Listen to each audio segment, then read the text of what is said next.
I call this center and periphery, this small talk I will give tonight. And I've collected 5 examples of architecture that has been following me around for many years, since school days actually. And I try to describe something of the condition of working in the periphery compared to the center and what that gives you. And I think Sweden is a kind of special case in this way. So I will, now that this doesn't work properly. Okay, here we are. This, to my mind tonight, would be the center. It's a photograph, one in a series of famous photographs taken in the studio and home of Cy Twombly, the American artist. And it was taken in the mid-60s.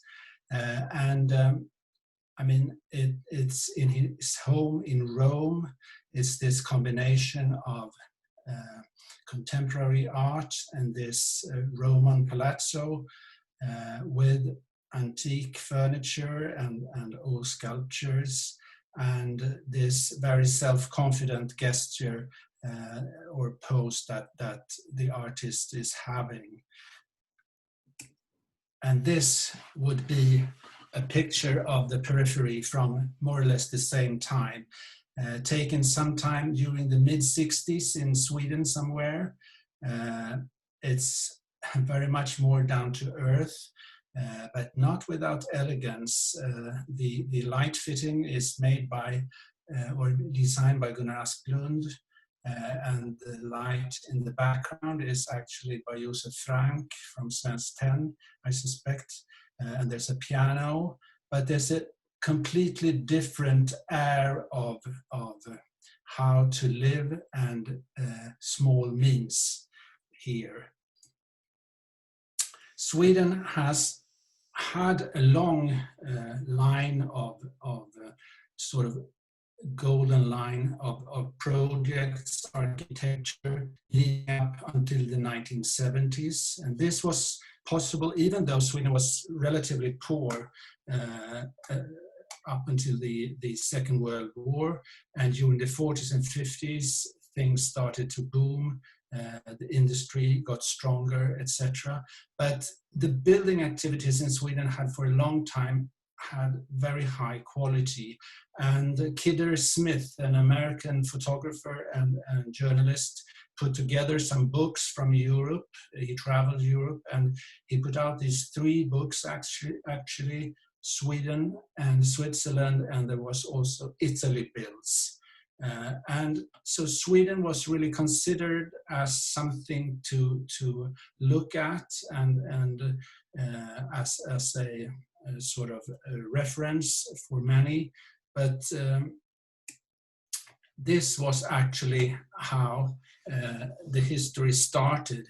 If you go back 2 or 3 generations in Sweden, we're all farmers more or less, and relatively poor, and the architecture that was built mainly was more for economical and practical reasons, made out of wood, simple but very robust, and made to maintain the activities you had to have there and keep the water and snow on the outside. And the building where most people lived looked like something like this. It's a typical house where you, from the very beginning, started with half of it, and then when you got more money, you could build the other part of it. It's traditionally called a parstuga, a pair cottage, with 2 or 1, initially 1 large room with a stove, and then you added another room, and made out of timber, enough for 1 or 2 men to build themselves. But during the early years of the 1900th century, the arts and crafts movement was really strong in Sweden, and there was also a boom, economical boom, and a lot of new work was done architectonically.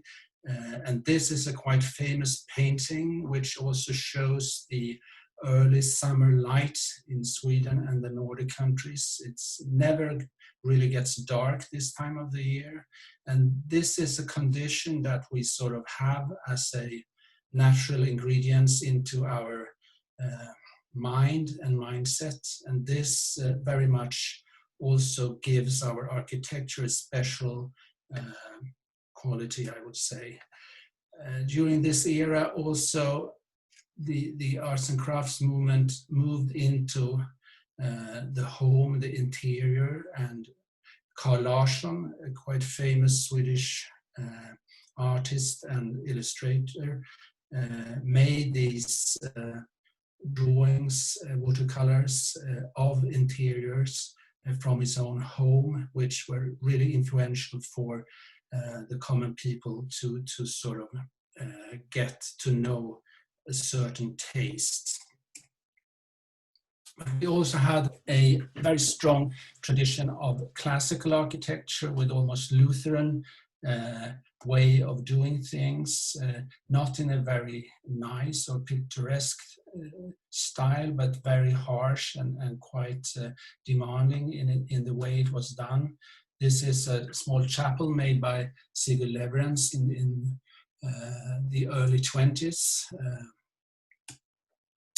But this is also a strong vein in the Swedish architectural tradition, this combination of architecture and the landscape around it. This is Gunnar Asplund's own summer house in the archipelago south of Stockholm. And this house, when you are here looking at it on this cliff, it's like the placement of the house is really prolonging the impression of the landscape and sort of gives the landscape a new meaning. So I've collected these 5 examples that somehow connects to this introduction in different ways. The first project I want to show is the Fishermans House made by Jan Gezelius. It's a project that here is not the actual house, but another house by Jan Gezelius, and he struck a certain flavor that was during the 60s and 70s. There was a big discussion about modernism in Sweden, but more from a sort of populistic way, that the Million Program of apartments and tearing down city centers was not the right thing to do. And Jan Gezelius made a series of small villas, very narrow, small houses, which became very, very popular among the common people, so to speak. And this is one of them. And if you look at it closely, you see his special treatment of all the detailing is very, very special and delicate. But it's still sort of a normality, but a normality that is sort of enhanced in a way. And this house for a fisherman, which is not the normal customer for an architectural designed house, was built on Öland, a long island on the east coast of Sweden. And here are some sketches. And as you can see here, the combination of the building, the horizontality of the building and the landscape is really visible in these sketches, as well as here on the this drawing of the actual landscape surrounding the house. And Jan Gezelius was really committed to the combination of buildings and the landscaping around them. But what he did was really small things to the landscape. Here it says clipped grass. Here you cut the grass, but here the lighter part you let the grass grow by itself. That's really what he is indicating in this drawing. The house stands like a very natural thing in the landscape, but still like something new. And this silhouette was really influential. There was a whole series of buildings by himself in this manner, but also by many other architects during this time. And the detailing is also very special. And I mean, all these very, very small windows that you are still able to open, and the paneling, and all the things surrounding the windows, how you meet the ground, etc., etc. These are some sketches that are kept at Arkites archive here in Stockholm for the coloring scheme inside. And this was done in the early 60s. And this is the bedroom. And it has some kind of almost Venturi flavor to it, I would say, but still something quite different also. It's vernacular in a way. It adds on to a certain Swedish tradition, but still in a very personal and different manner. This is the delicate drawing style of this. Everything is thought through and all things are put into the drawing. So you see all the pieces put together here. And this is a special kind of window on the facade. And these are the detailed drawings for those windows. One type which are top lit, and another one which has a sort of small roof on top.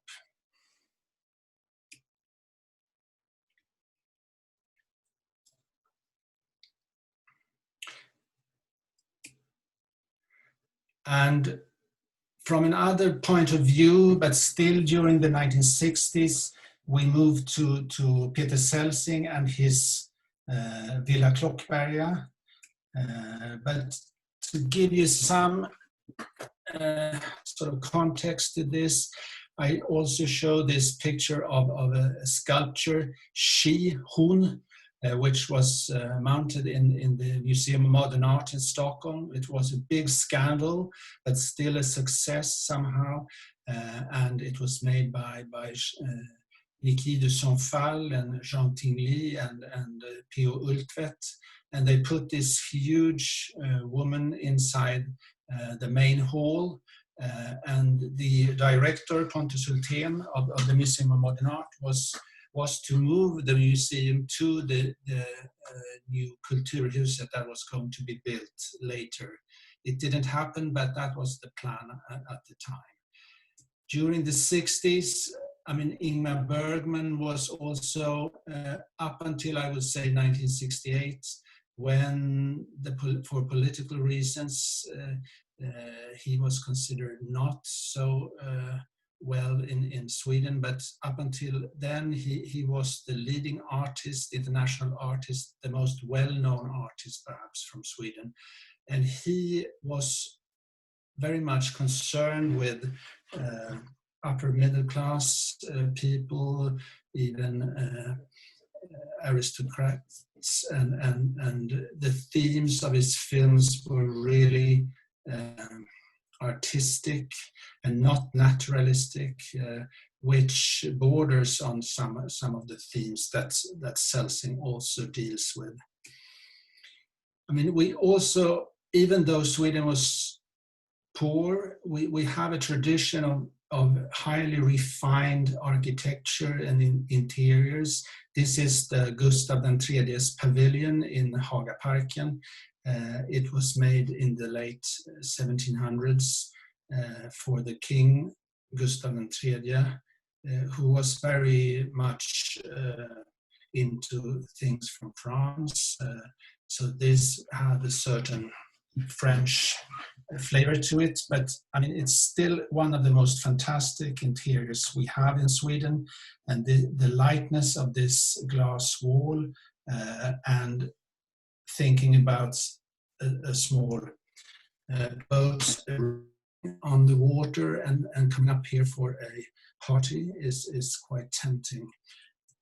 And also in Stockholm, as you know, it's a city of water built on islands, and right in the middle of this lies the castle. And it was a medieval castle on this island next to the old town earlier, but a fire destroyed that castle, and then it was decided to build a new castle. And so this rather perfect geometry was put into this labyrinth of the old town. And this happened also in the late 16th century, 17th century. And as you can see in this picture, here you have the old town, which more or less looks like this today. And then this perfect object, as if it had been taken out of Rome or somewhere, was put into this as a counterpoint. And this is the Slottsbacken, the slope leading up to the south entrance. And I think Peter Celsing, in his aristocratic background and also the way he treated Stockholm as a sort of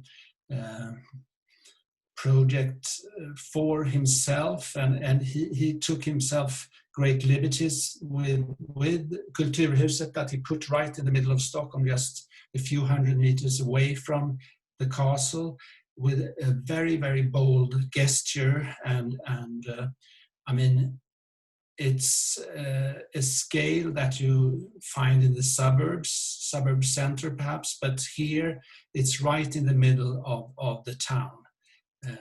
But what I want to talk about now is really his own home outside of Stockholm in Drottningholm, which is something like 15 minutes away from the city center, where he transformed a villa that was left on the grounds into something quite unique and special.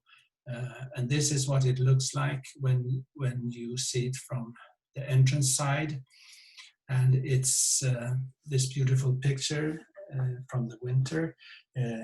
Shows also the cladding and the roof shape of this villa, which was completely transformed into something it was not from the beginning. It was quite an ordinary house. But if you compare it to other transformations, this is, I mean, he used this small house as a sort of sketchbook for himself, where he tried out different things, and it has a certain almost Ledoux flavor to it, the way the outer shape is, and then the painted steel plates on the outside also corresponds to architecture in the Swedish history. And when you look at the plan, it has a high degree of refinement in the combination of different spaces and the way he has treated what was given and what he has changed on the inside.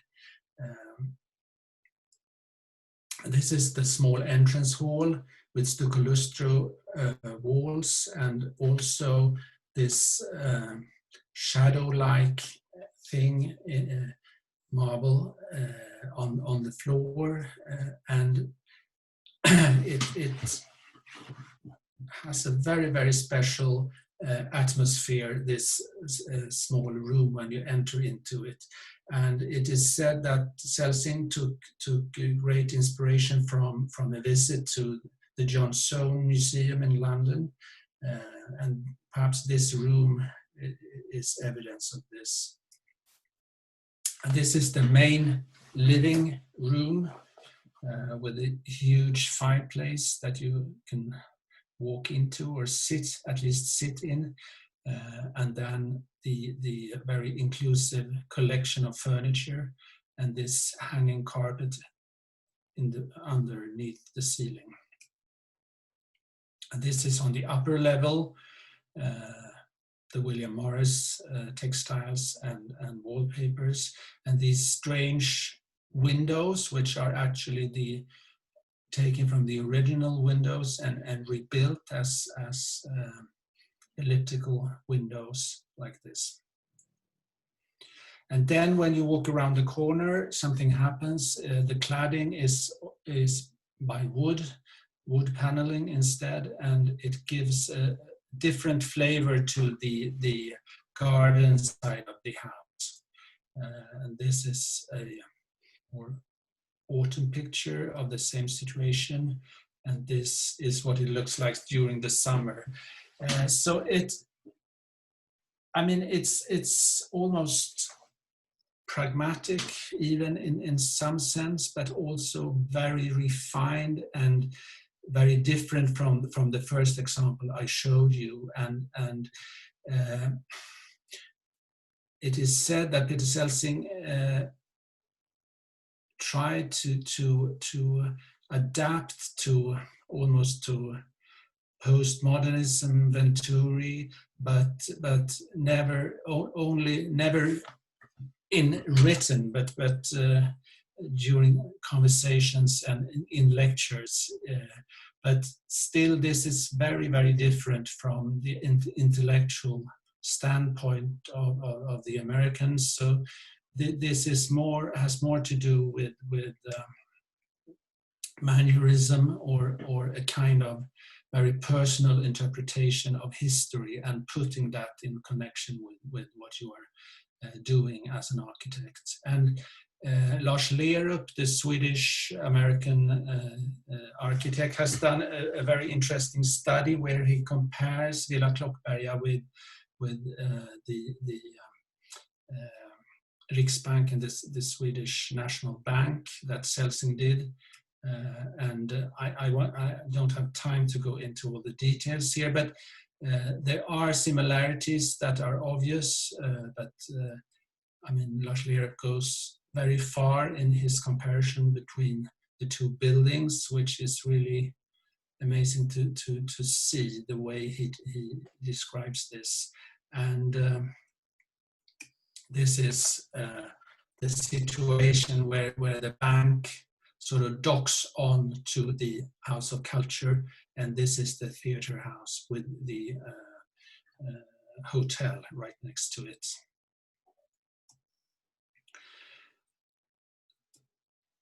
Still a slightly different approach that is it has to do with geography in some way, I would say also.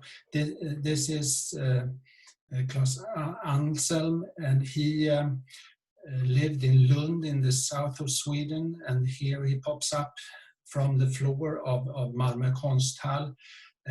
He was in a way similar to Peter Celsing, but he was far more productive. He made something like 160 buildings,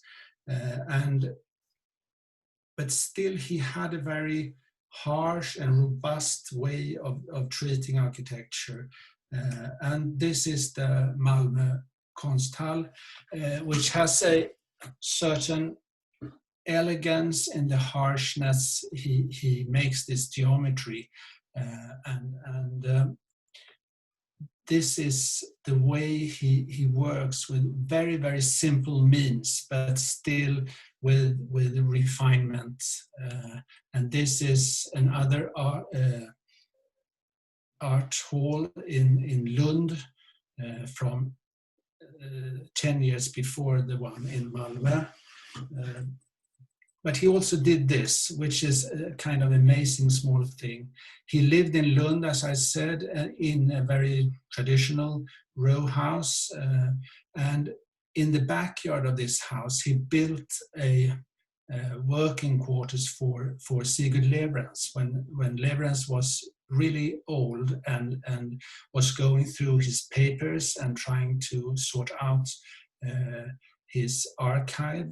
He built this in his backyard. So his actual house is this, and then in the backyard he built this black box, and it looks like this in section.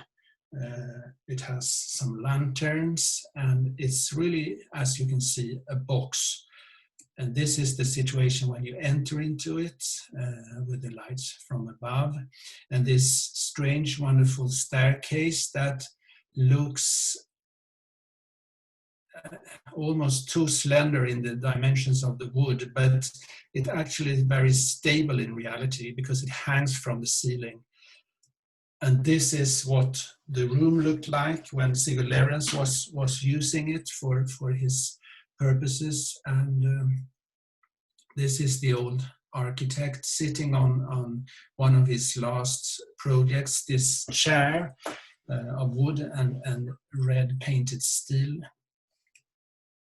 And this was some years before when Lebrans was working in Klippan, which is quite close to Lund. And this is the black box from the outside. And the facade here is only untreated asfa board, material I don't think is available any longer, but it was waterproofed and also made for being sort of the backdrop to wooden cladding or something. But here it was used as a material in itself, and it had this black surface. And Anshelm did he did a lot of very large works for the university in Lund and Gothenburg, but he also did some villas and really small things. And this is one of his most interesting villas, I would say, Villa Oljelund in Gothenburg from 1970. And this is all clad in black painted plywood. And here he also experiments with different solutions to make this into something, in a way really normal and simple, but also very, very experimental. If you look at the plan, it's really pragmatic in a way. You put all the people sleeping quarters in a long row at the far right side, and then you have services right next to it, and then a room for watching TV and another room for eating, and then you have the very, very small kitchen in between and the washroom. But then when you start to look at it from the outside, this house opens up and it has many peculiar details, like this tar paper edge here, or the red painted doors and windows that you are able to open, and the other window fittings as well. And this is a detail of the edge of the roof, where you see the tar paper just going over the edge and then nailed into the wood like this. It's not the normal way of doing this in Sweden at all, but it seems like it has stood the test of time really well.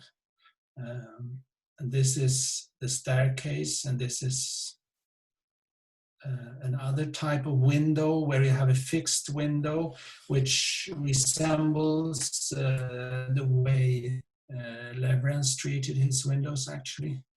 And here you can see it even more. So if you compare it to this, which is the flower kiosk that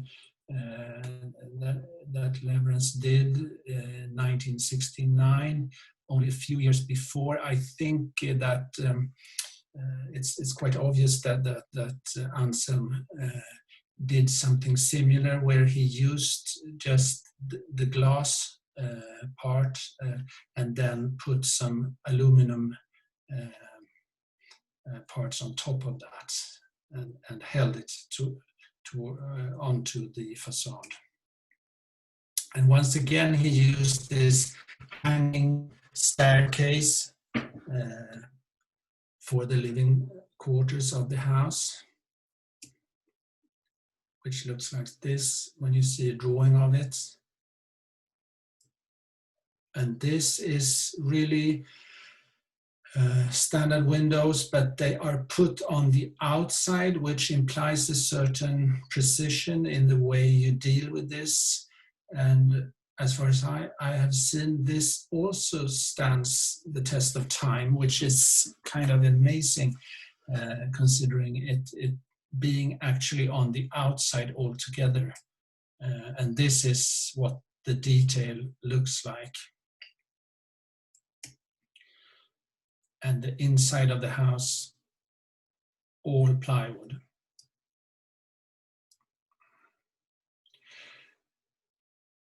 Moving on to a very different way of treating a house, but also perhaps on the periphery of the architectural community in Sweden.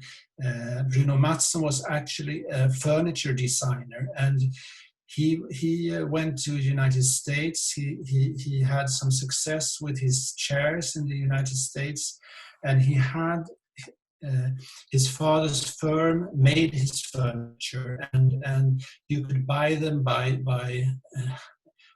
having this small catalog coming in the post, and you could order things from them, and they were delivered in boxes. So this Bruno Madson, he was really, I mean, he had the furniture scale, and he made these very light modern chairs that were sort of the signature chair to have in Sweden during this time. But once, when he got back from the United States and he got to see some new architecture in California as well, and publications, then he built a few houses, and this is his quite amazing summer house. And he was a naturist, or what you call it in English. He liked to walk around naked during summer. So this was built to be able to be outside and without your clothes, and also being out in the fresh air. So it's kind of an advanced tent more than a house, actually. And this is what it looks like in plan. A very simple plan, but still very, very refined, I would say. Yeah, I will not go into detail here, but you will see it soon. And this is what the house looks like more or less today. The scale of it is, it's really a small house, and it has this corrugated plastics all around. And now it was in really bad shape a few years ago, but now a young couple has bought it, and they have put a lot of effort into this. But they unfortunately are very reluctant to let people inside. But this is a picture that was new in the early 60s, and as you can see here, the fresh air just moves in without nothing stopping it. And then you have this ceiling which lets the air flow inside. So it's really you cover yourself up for the wind, but then it's nothing much that stops the weather from coming inside of this. And here we can see the scale of it, or at least sense something of the scale of it. It's, as I said, it's really small, but also very, very finely put together with much considerations about each and every detail. And here you see the sleeping quarters as a sort of wooden box put into this system. And this is the sun court where, yeah, you see it's sand and these stone material in different grades of sophistication, and then this plastic and the wooden paneling. So it's a sort of a strange but quite wonderful combination of different materials and different ways of treating a house. And this is a picture before it was refurbished, and it doesn't age very well, the plastic material. And this was taken, I think, during the 60s. This is one of the sleeping quarters with the quite high window. And then at last, I would like to take a project that, I mean, it's kind of special compared to the other ones, because it is made by Josef Frank, who was an architect living in Vienna, and quite late in his life. He was over 50 years old. He left Vienna in 1933 and moved to Sweden, and he was a Jew, and he established himself in Stockholm as a furniture designer mainly, affiliated with Svensk Tenn. But I mean, before that, during the 20s and the early 30s, he was considered the leading architect of his generation. And he also had a furnishing firm in Vienna. So, I mean, he had a really, really busy time in Vienna. And Vienna has always been on the side of the architectural mainstream, so to speak, or the main movements in architecture. And Vienna has always had a really interesting discussion about modernity and giving different answers to what modernism could be and how you could treat modernism. And Josef Frank was in a way a sort of midway between Adolf Loos' standpoint and Joseph Hoffmann's standpoint. So he was a bit of both. He didn't deny that architecture could be art, but still he was really reluctant to making architecture as a sort of Gesamtkunstwerk, a total work of art. And this is just to show you something of the way he treated the interior. I mean, he made a strong division between the static shell of the house itself, and the furniture you put inside your house. And he in a way gave complete freedom to the inhabitants to put in whatever they liked. And when he designed an interior, he put together different kinds of furniture, because you want to sit in different ways in different occasions. So he was never concerned about symmetry or coherence and things like that. More about comfort, about letting a certain freedom, I would say. So this is a really intriguing combination, I would say, of different kinds of furniture for different kinds of seating situations, perhaps. But it's almost like a small group of people that have gathered, and they have different ways of being, and that's the way it should be. And he was really humorous about some things also. This is quite wonderful way of designing this small table, serving table. But this was done later for Svensk Tenn. So he did a long series of different furniture. 1927, he did this interior for an exhibition in Vienna. It's not a normal modernist interior, I would say. This is a boudoir, a women's room, and it implies a certain drama and the very same year, Josef Frank was invited by Mies van der Rohe to participate in the groundbreaking Weissenhofsiedlung in Stuttgart. and Frank designed a double house, and this is the double house. It looked more or less like the other houses in the exhibitions by people like Le Corbusier, Gropius, etc., etc. Mies did a apartment building. But on the inside, it was very different.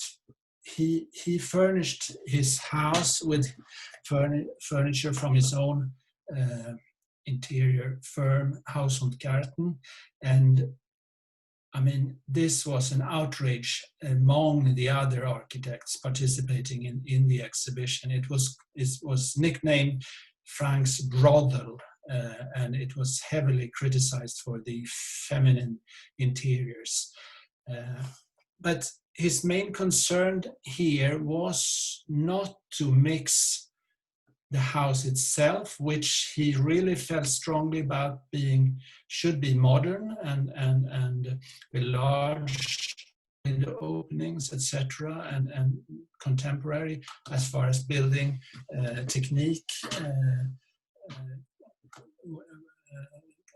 could make it. But then the furniture should be, its main purpose was to be comfortable and make a certain homeliness here, not tubular steel chairs and things that, I mean, Frank was very much against modernism being turned into a sort of style with a combination of the interior and the exterior as a whole. And this is the famous pairing that Colin Rowe did in the mathematics of the ideal villa with Palladio and Le Corbusier. And I mean, Le Corbusier was born almost the same year as Josef Frank. And Josef Frank did his dissertation on Alberti, and I think this is really true for that generation. I mean, Asplund and Leverance was both born 1885 as well, and they all knew about the classical language of architecture. They had it in their veins, so to speak. So this pairing of Palladio and Le Corbusier is a way of also saying that modernism could actually include more than what it said it included. It had more in its very structure. It was not a complete break. So the very same year he was invited to Weissenhofsiedlung, he also did two small houses in the south of Sweden. Josef Frank was married to a Swedish woman, and they spent their summer holidays in a summer resort, Falsterbo, in the very south of Sweden, something like 40 minutes by car from Malmö. And here, during a period of 10 years or something, he did 5 houses. Villa Claesson and Villa Karlsten, and then Loftman and Seth, and then the very large Villa Vecchia, and then this small atelier, Atelier Östling. So he was a busy man during this time, and he was also, this is what it looks like here. It's quite amazing place with this very, very low land, sandy land. And at the time Frank did this small house, it was the last house before the lighthouse, which was on the utter tip of this place. So this was put here, and you could, I mean, from this volume he added two smaller volumes, almost like I mean, the scale of this is almost like a dollhouse in a way. It's very, very, everything is very narrow, but still somehow, and that's the magic of it, he succeeds in turning this very small house into something which you feel is much, much larger, and gives an impression of being larger when you are there, and when you sense it, and when you are inside the house. Here he visits the house. It had this wall dividing the maids' quarters from where the people living there were served. And this is the plan drawings of the house. It was actually from the very beginning even smaller than what it is today. And you can see in this drawing where the initial floor plan stops, and where they only after 2 years took out the wall towards north and put it 2 meters towards north and along the house. And that made it into a perfect square, which I think was Frank's intention from the very beginning. But if you look at this plan, you can also see how he works.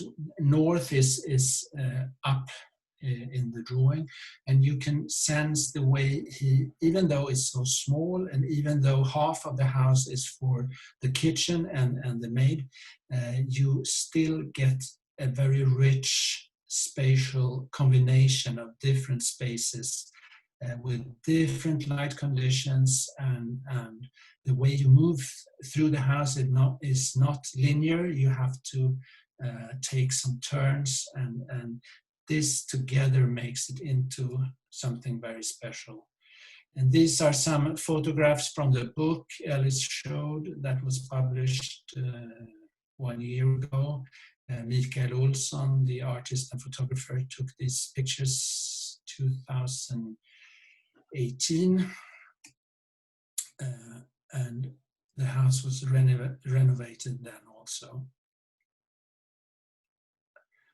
So here you see that the main sleeping room, master bedroom on the top floor, has these 2 roof terraces facing different directions, which is a big luxury on this small house. And this is what it looks like from west. So the sun moves around the house during the day. And once you are inside the house, the scale is very evident. This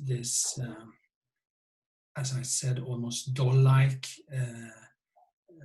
impression, but still very light and open towards the outside.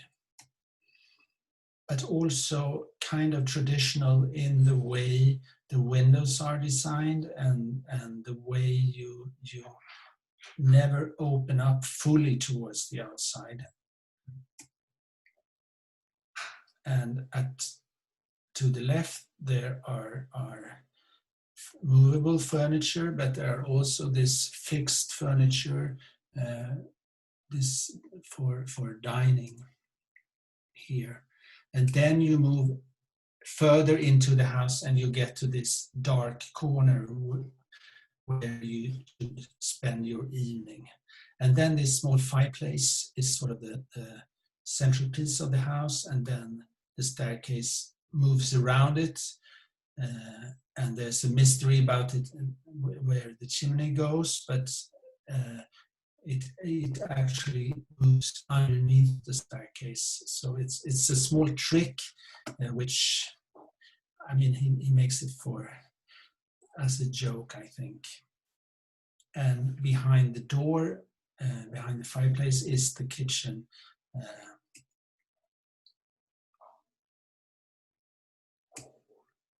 Yeah, and this is one of the roof terraces facing south. And with this, I thank you. This was the last picture. Mikael, what a pleasure, golly. Just unadulterated treat from start to finish. Thank you so much. Thank you. We have a little time for questions. I mean, it might be worth if you stopped sharing your screen, perhaps. And then we can Yes, I will do that. I can see like Tony is in the room, who's been obviously talking about Klas Anshelm recently. It'd be nice to hear from him, perhaps. But perhaps I could just ask a question about, one does feel an affinity between these quite diverse architects that you've been talking about today, which is obviously about geography, but also perhaps about a shared education in classicism and their the way they've negotiated a new architecture from that education. Does the story stop in the 70s, or could you have carried on? It feels like there's a great kind of rupture that happens, where there's obviously your generation, like yourself and Samuel, who are interested in this work, but it feels hard from the outside, at least, to make connections with what happened in Swedish architecture over maybe a 40-year period, sort of subsequently. I think you are very right in your general comments, and perhaps one could say that this golden line, so to speak, stopped sometime 1974 when Kulturhuset is finished in Stockholm. But then I think today I feel quite confident about. I mean, there's a whole lot of young architects in Sweden that are doing very interesting work, I would say. And there's a great interest among students as well as people in my generation. You mentioned Samuel, others that are really trying to come to grips with our special contribution to architecture and trying to be true to that contribution and trying to, in a way, work in line with that. I mean, it's not the thing you do outspoken, it's more you sense something and then you all of a sudden you things evolve. So both yes and no. There are some persons, you mentioned Johan Celsing, there are things happening, but not in the kind of massive way it used to. So yes, it really stopped in a way, but I'm pretty hopeful about. But of course, now no one knows actually what will happen in the near future. But yeah. And maybe a kind of supplementary question. I mean, in England, one senses, there's a great revival of interest in the work of the 1950s and 60s, the welfare state and brutalism in the UK. And one senses from a younger generation that work has that enthusiasm has a very strong political foundation. That there's a kind of looking back to it implied a different kind of social structure from the architecture of the immediate past.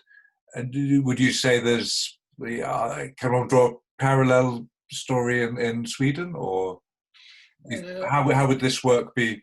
Do you see this work as kind of politically freighted? In a way, I mean, if you look at an architect like Peter Celsing, he was not at all involved in political issues at the times. He didn't do that much housing, only one house that I can recall, and so he was kind of out. He was an aristocrat outside of the system, but still considered the leading architect. So that's kind of, I think the interest is in architecture mainly, and not that much in political issues. Of course, there's you cannot generalize too much, but speaking from my point of view, I would put it like that it has more to do about the architecture as such, actually.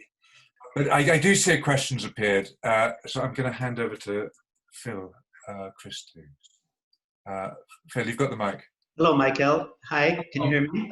Yeah. Hi, welcome. That was very nice. Lovely talk. Thank you. Very enjoyable.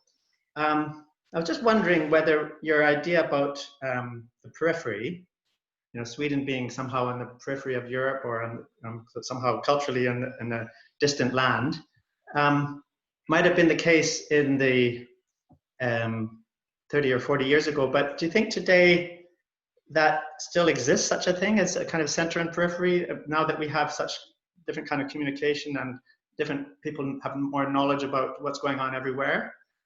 Or could you say that, or do you mean by that really the best architecture really happens in the periphery, whether you're in Rome or Stockholm? Yeah, that's a really interesting question. On the one hand, I do think that's the Sweden I was talking about now, which was perhaps before the 70s, that was really sort of in the periphery and kind of an island in itself, in a way. We didn't get that much information or connection. So we had sparse information. But as you say, today we have as much knowledge as everyone else about everything. But somehow this turns into also an interest in the small things, I would say, on the things on the fringe. I mean, what the things in the middle, it's so much in the middle, so you don't bother about it in the end. So somehow you look for things that feels emotional, that you feel connected to. They, at least for me, they often appear on the side of other things. So and interestingly enough, I mean, this is the things I showed today, and by grouping these architects, that's sort of I mean, they didn't have that much to do with each other, but once you group them together, you kind of find connection between them. And my affinities for them has something to do with them being on the side somehow. I cannot put it better than that, I think.